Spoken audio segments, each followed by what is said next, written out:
So this is my absolute go-to regular weekday recipe when I want to just know that I have ticked off all the nutrients I need. It's done in under 10 minutes. It's got lentils, it's got vegetables, it's got fruit, and it has got a whole grain as well. So it covers all my bases and it's very quick and utterly delicious. For this recipe, you can add whatever vegetables you like. I tend to use these core ingredients, though sometimes I also add some leek. So I've got red lentils, I've got some sweet potato.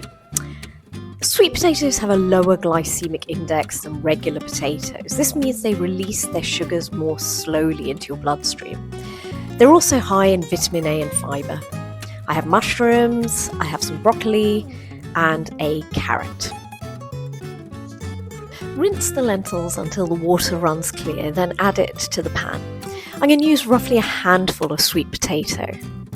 Since it isn't organic, I'm going to peel my sweet potato.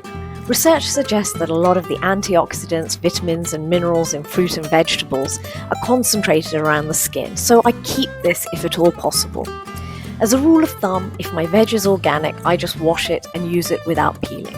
If it isn't organic, I peel it, especially for my kids. Overall, it's better to eat fruit and vegetables than to restrict your intake because you're worried about pesticides or other chemicals.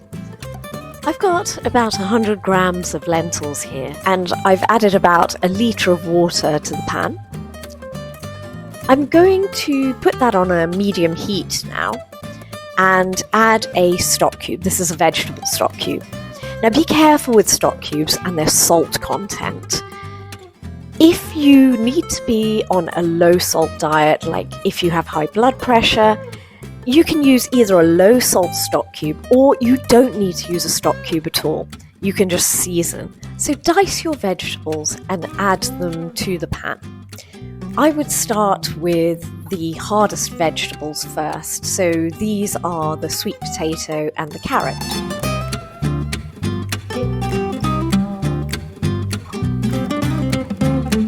Thinking about portion size, a portion is roughly what would fit into your hand.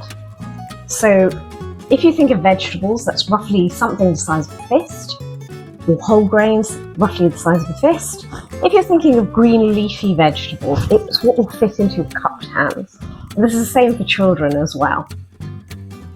So a portion is what will fit into their hand. Next, broccoli. Now, one tip with broccoli has something called sulforaphane in it. And sulforaphane is really good for you. It has anti-cancer properties. There's also some research that it helps to regulate our blood sugars and reduce inflammation in our bodies. I've made a separate video on broccoli and other cruciferous vegetables and how to maximize the sulforaphane in them.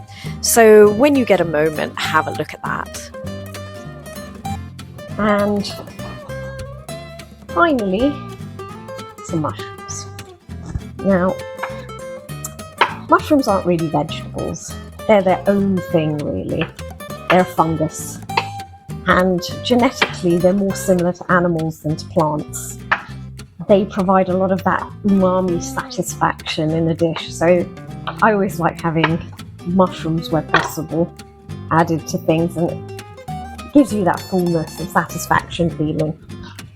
So that's pretty much it. We're going to leave that to cook. Once it gets to a boil, turn it down to a simmer.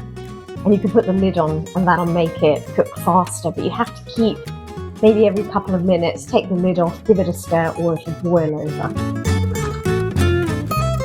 For my kids, I've blitzed this with a hand blender. It's now a lovely, creamy, rich vegetable soup. I add in the frozen sweet corn, which thaws in the heat of the soup. For hubby and me, I add some chili flakes and a generous sprinkle of white pepper. Then finally, some citrus. Today it's pomegranate, but often it's slices of satsuma.